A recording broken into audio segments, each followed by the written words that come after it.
The decision to bait her didn't come in a burst of anger or despair. It came quietly, like the slow closing of a door you didn't realize was still open. That morning, I placed the keys to the cabin in a plain white envelope, sealed it, and slid it into the mailbox. I stood there for a moment longer than I should have, fingers still grazing the cold metal, watching my breath fade into the still air. Inside the envelope was a note. Take it. I'll be gone for 4 days. That was it. No name, no anger, just permission. Let her feel safe. Let her feel alone. Let her make the choice. The drive back from the cabin was quiet, but not peaceful. The box of gear rattled slightly in the passenger seat. Two motion-sensitive 4K cams, one with infrared, both with dual-channel audio. I knew where I would place them. The first would nestle behind the pine slats above the entrance, where the angle caught the entire porch and driveway. The second, and the critical one, would be fixed behind the bookshelf inside, its lens aligned perfectly to view the center of the living room. That's where the couch stood. That's where the fireplace cracked quietly in the evenings. That's where our wedding photo still hung on the wall. She wouldn't notice a thing.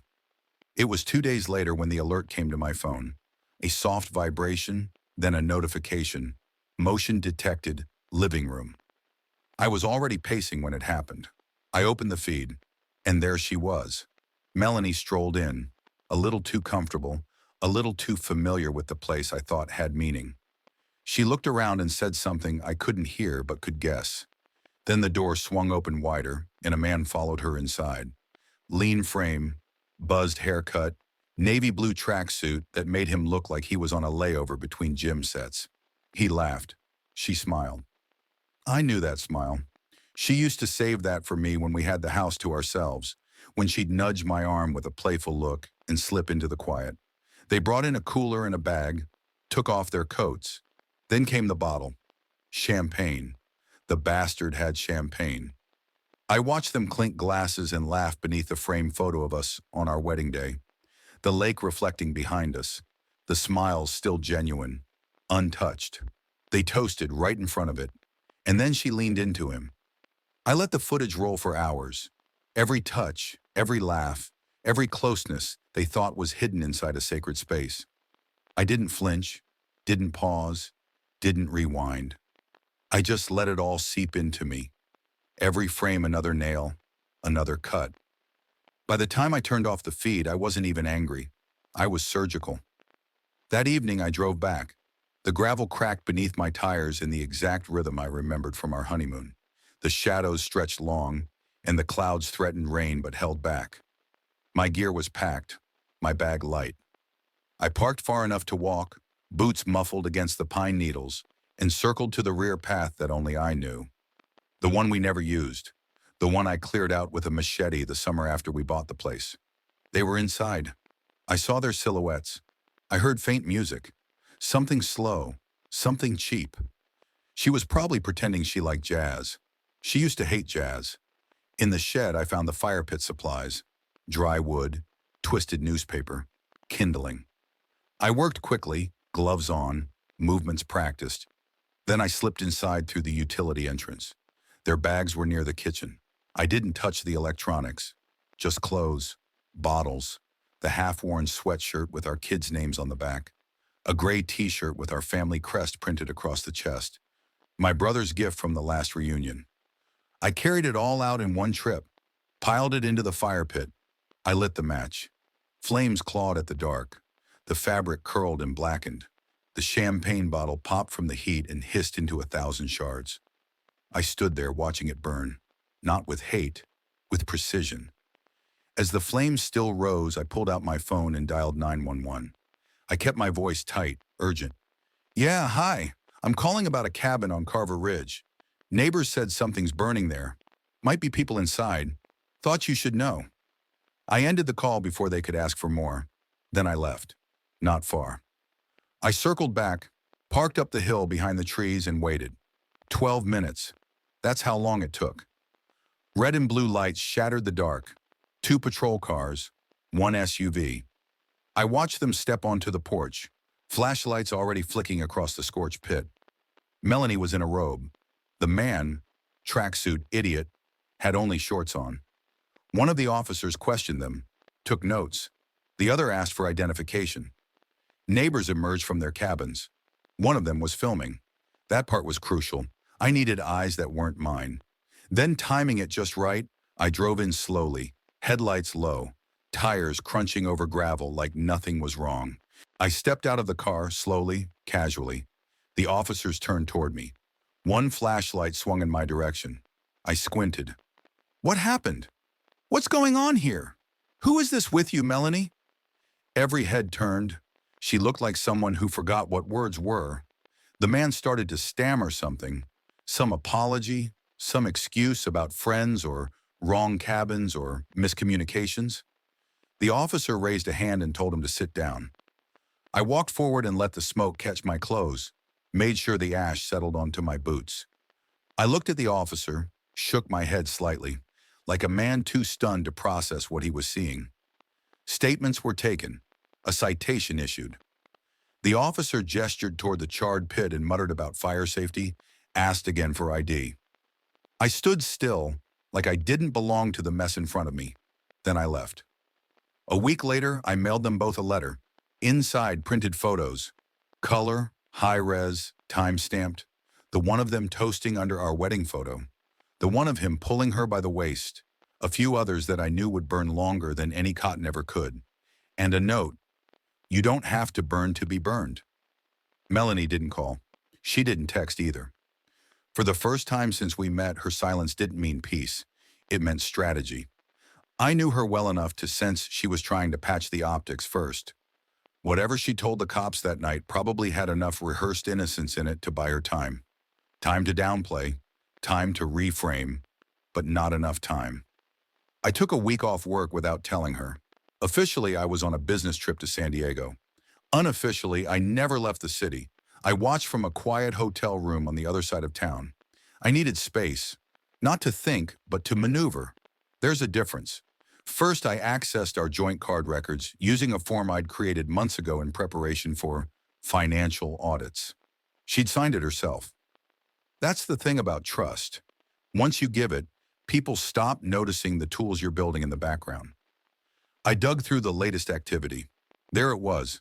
Restaurant tabs well over $200 under the name A Sanders Hotel, charges from the same district. Designer clothing. No itemized receipt for any of it. Just the raw burn marks left on our account. That same night I hired someone. Not a private investigator. An actor. Young, charming, disarming. I instructed him to show up at the downtown lounge Melanie's lover, Sanders, visited often. All he had to do was strike up conversation, ask about local therapists for widowers, and casually say he saw someone familiar on the Therapists for Widowers website. That was it. Enough to twist the knife just slightly. 3 days later, Melanie's composure cracked. I could tell because she called our credit card company. Not to question a charge, but to request a withdrawal authorization change. Her voice trembled on the security line. I listened in through a mirrored account I'd created years ago when I managed our taxes. She was flailing. I wasn't done. That evening, she returned home to find a plain box at the doorstep. No branding, no message. Inside were 3 things. All the receipts she tried to hide, a printout of Sanders wrapped around another woman outside a hotel. Yes, I had someone follow him. And a flash drive. The flash drive was important. It wasn't just evidence. It was performance. It included timestamps, GPS logs, metadata on messages, and a slideshow of her own emails with him that I intercepted via her unsecured tablet. There was also a folder labeled Trust. It contained scans of our prenuptial agreement, her signature digitally enlarged, and a highlighted clause on infidelity causing emotional fraud. But I saved the best for the HOA meeting. 2 days later, I contacted the head of our homeowners association, a straight-laced woman named Nora who once threatened to fine me for leaving a ladder visible on the back patio. I told her I needed to speak about a privacy breach. She was intrigued, especially when I mentioned it involved potential violations of HOA moral codes. She arranged a last-minute meeting for Saturday. 14 neighbors showed up. I didn't recognize half of them by name, but I knew their dogs, their daily routines. Most came out of curiosity, some out of loyalty. Melanie's best friend Dana was there too, still wearing a yoga heels sweatshirt like it wasn't soaked in hypocrisy. I waited until everyone had a drink in hand before walking in last. I asked for 5 minutes. Nora gave me 10. The lights dimmed. I plugged in the projector. The first slide, a black screen with the words, "Do you know who you live with?" Then I let the photos play. Grainy parking garage hugs, overpriced bar bills signed by Melanie's hand, and a montage of Sanders shirtless in what looked like our guest room. The chat logs followed, all watermarked, all formatted cleanly, all dated. I saw faces drop, heard awkward coughs. Melanie stood halfway through, whispering that she wanted to leave. Nora stepped in, polite, stern. "Please remain seated. You're at the center of this." I paused the slideshow and handed out a single-page printout to each attendee. It was the HOA's privacy clause, annotated by a local attorney I hired. I read the line aloud. "Any use of community or personal resources within the complex for deceptive, abusive, or extramarital behavior may qualify as grounds for residency review." Melanie sat back down, face drained of color. Dana wouldn't meet her eyes. 2 days later, she got the letter. A formal notice from the HOA requesting her presence for a follow-up hearing regarding her behavior and the possible initiation of her removal from the community due to ethical violations. Nothing final. Just pressure, but that's how things collapse. Not in explosions, but in small, relentless increments. Before she could retaliate, I acted. Our house, under our prenup, reverted solely to me in case of proven emotional fraud. I'd already filed the paperwork. I'd also had her keycard access to the gated complex revoked. That morning she tried to enter with her gym bag, only for the gate to flash red and stay locked. The security guard, an older man named Walter, who always complimented her on her hair, apologized and called me. I told him it was temporary. It wasn't. By then, I had finished preparing the final folder for the court. 27 pages of neatly organized documents, receipts, emails, timeline logs, GPS tracking, statements from neighbors, camera footage, just enough to show a pattern, not enough to make it look obsessive. And I submitted it with a single line on the cover page. Exhibit A, proof of intentional emotional misconduct. She hadn't responded to the flash drive. She hadn't contacted me since the HOA presentation. That was the part I didn't expect. The silence.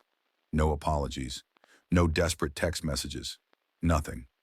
Just withdrawal, like she was trying to figure out if it could all still be salvaged behind the scenes. But there was nothing left to rescue. Not for me. Not anymore. By the third week, silence had begun to rot. Not just in the air between us, in her routine, her pace, the way she walked around town like a woman trying to keep her shoes from falling apart. Melanie hadn't responded to the HOA hearing. She hadn't protested when her keycard failed. I imagined her trying to explain to her friends that she was just working through a situation, as if betrayal could be worked through like a sprained ankle. But I wasn't done, not even close. The next breach came quietly. Through negligence, really. One morning, while I was grabbing a replacement insurance document from our shared filing cabinet, I noticed her laptop left open on the dining table. She'd left it mid-session. Most people would glance, maybe snoop. I didn't hesitate, not anymore. I stepped in, scrolled once, and stopped. Her internet banking tab was open. Not our joint account, but her private one. The name of the tab was coded AFFUND8X. That didn't look like a savings folder. It looked like something buried. I sat down, fingers cold against the keys, and began digging. It didn't take long. Melanie wasn't careless. She was arrogant. Her login had stored credentials. Inside the portal, I saw it clearly. A recurring transfer to a crypto wallet labeled Anonymous Fund, just as the tab had suggested. The money, thousands at a time, disappeared into a digital void. No recipients listed. No transaction tags. But that didn't mean untraceable. Not to me. I called Evan, a data analyst I knew from college who now did forensic consulting. We hadn't spoken in years, but I was offering cash, and vengeance piques curiosity like little else. I sent him the logs. A day later, he called. "You're not going to believe where this crap goes," he said. "Shell project, fake startup, but it's tied to a real one. A platform listed under someone named A. Sanders." Of course it was. The man who was pouring champagne in my living room was also siphoning money through her, possibly with her knowledge. That's what her affair was. Not just betrayal of vows, but complicity in laundering. She wasn't just unfaithful, she was stupid. I needed an audience for the next phase. Her startup, one she co-founded with two other women, was small but ambitious. They'd been pitching to investors and building a presence in the niche world of decentralized wellness tech. I knew she handled the financials, so I built something she couldn't avoid, a separate Telegram channel. I titled it Her Investments. I posted anonymized summaries of each wallet movement, time-stamped, with overlays that linked back to her own bank activity. I uploaded the first PDF anonymously, then automated the account to update with every new data entry. People would find it soon enough. But first, I triggered a bomb. Through a voting feature on the startup's Slack, I used a guest account to request an unscheduled board meeting. I posed as a concerned partner, citing urgent concerns about transaction transparency. I didn't need to convince everyone, just enough to tip quorum. It worked. The meeting was held over Zoom 2 days later. I stayed off camera using a modulated voice and screen share. As soon as they began routine greetings, I took over. I shared a file titled Inflow Anomalies.pdf. Every slide documented another connection between her private bank activity and the shell entity. Then came the DMS screenshots of her late-night conversations with Sanders about routing, percentages, and keeping this outside the main system. Her colleagues were stunned. Two logged off mid-call. One interrupted, her voice shaking. "This is not okay. This is criminal." The other co-founder, a sharp-eyed woman named Priya, stared into the camera. "Melanie," she said, "is this true?" Melanie said nothing. I disconnected the stream and let the silence handle the rest. That afternoon, two of her partners resigned publicly on LinkedIn, citing internal misconduct issues. Another dissolved a fund linked to the brand within hours. I knew that because I set up alerts on all their public channels. I watched it unravel in real time. By sundown, Melanie received a formal audit request from a compliance firm. The message was marked urgent, and that wasn't even the worst of it. I waited until that evening, when I knew she would come home, shoulders slumped, phone silent, future gasping for air. I left a note on her mirror, a white sheet, bold marker strokes. Crypto Queen? No signature, no accusation, just a taunt with enough truth to split her open every time she washed her face. She didn't mention it, but I knew she saw it. She took it down, tore it once, then again, then flushed it. I heard it from the hallway, but the message stayed with her. That night, I changed the passwords to our family trust. I called the bank and placed restrictions on all outgoing transfers from shared accounts. I cited potential identity fraud. It wasn't a lie. Then I filed a report with the local precinct, a formal notice about possible financial misconduct and fraudulent digital documentation. I attached copies of the signed wire requests she'd made using doctored dates. It was enough to trigger review, if not prosecution. At that point, she must have realized the walls were closing in, not just personally, but legally. She stopped going into the office. I watched her sit in the backyard on the cold patio chairs, wrapped in an old blanket, staring at the hedges like they had answers. I wondered if she thought about telling me everything, confessing, pleading. But I didn't want her confessions. I wanted her to understand that silence has teeth too. And mine were bared. It happened in early November, 2 months after the cabin incident. By then, Melanie was already a ghost in her own life. Half employed, half trusted, wholly transparent to anyone who cared to look. Her startup remained afloat only in name, the brand now synonymous with scandal thanks to the audit reports I'd anonymously leaked to the industry press. She spent her mornings trying to scrub her digital footprint, her afternoons hiding behind sunglasses in places she once held meetings. But there was still one piece missing. The one thing she thought I hadn't seen. Her Instagram account. She kept it private, separate, tied to an old email she never used around me. What she didn't realize was that a forgotten tablet, the one we used for our daughter's piano practice years ago, was still logged into one of her secondary profiles. I found it while clearing out the garage. A dying battery, a cracked screen, and a direct window into the last part of her she hadn't buried. That's where I saw them. Hundreds of saved photos of the same man. Not Sanders, not the ones from the startup circle, but someone else. Tall, beard, smiling in every frame like he was built from sunshine.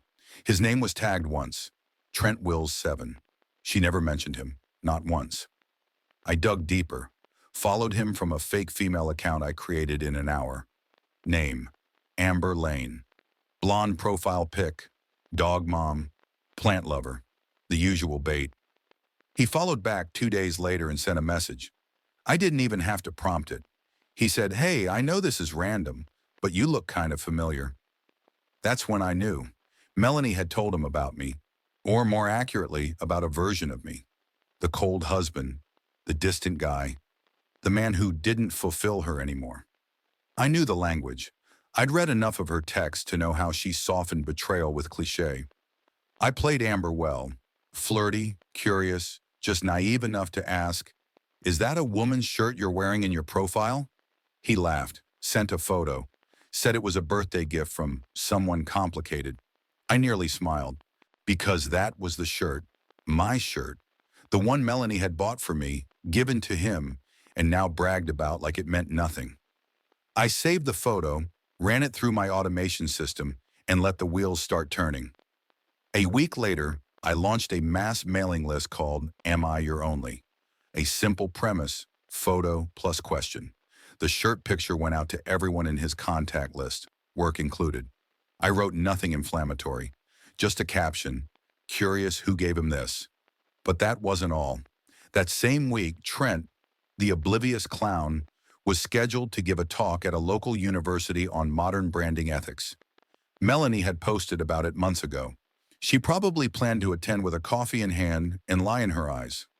I went early, sat near the back, waited until he was 3 slides into his presentation.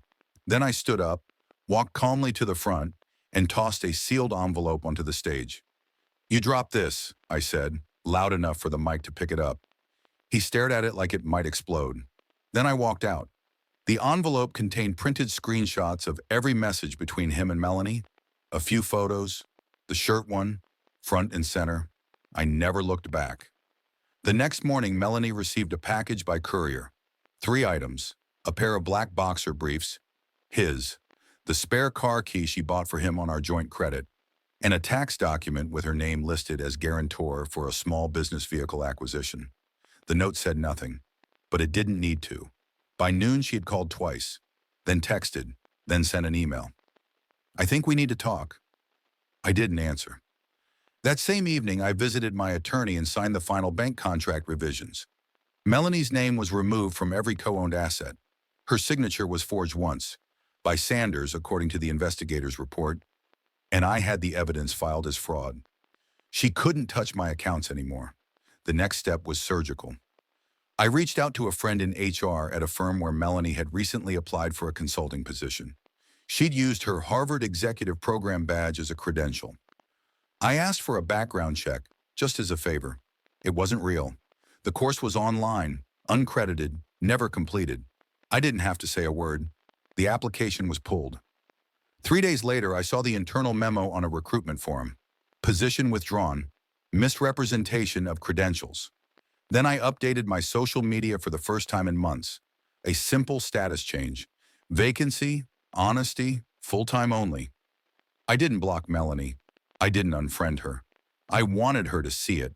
The silence, the absence, the hole that was once her life now carved out cleanly, with every edge filed to precision. She never responded. A week passed, then 2, until one day a hand-delivered letter arrived. No return address, no attempt to decorate it with emotion, just one line inside. "How did you become this person?" I stared at the ink, the curve of her handwriting, the hesitation in every letter. And I remembered the man at the cabin, the way she laughed when Sanders poured champagne under our wedding photo. That's when I knew. She had never truly seen me. She thought I'd break, that I'd yell, that I'd chase closure. But I didn't want closure. I wanted her to look in the mirror and see a stranger staring back. I wanted her to live with the reality she'd created. Not a dramatic end, but an endless, echoing ruin. Let her feel the silence I mastered. Let her burn. That's all for now, folks. Thank you for being with me today and listened. And if you liked my story, please subscribe, hit the like button, and comment below what you think about all this and what would you do if you were me. Also, don't forget to check my other stories in description below.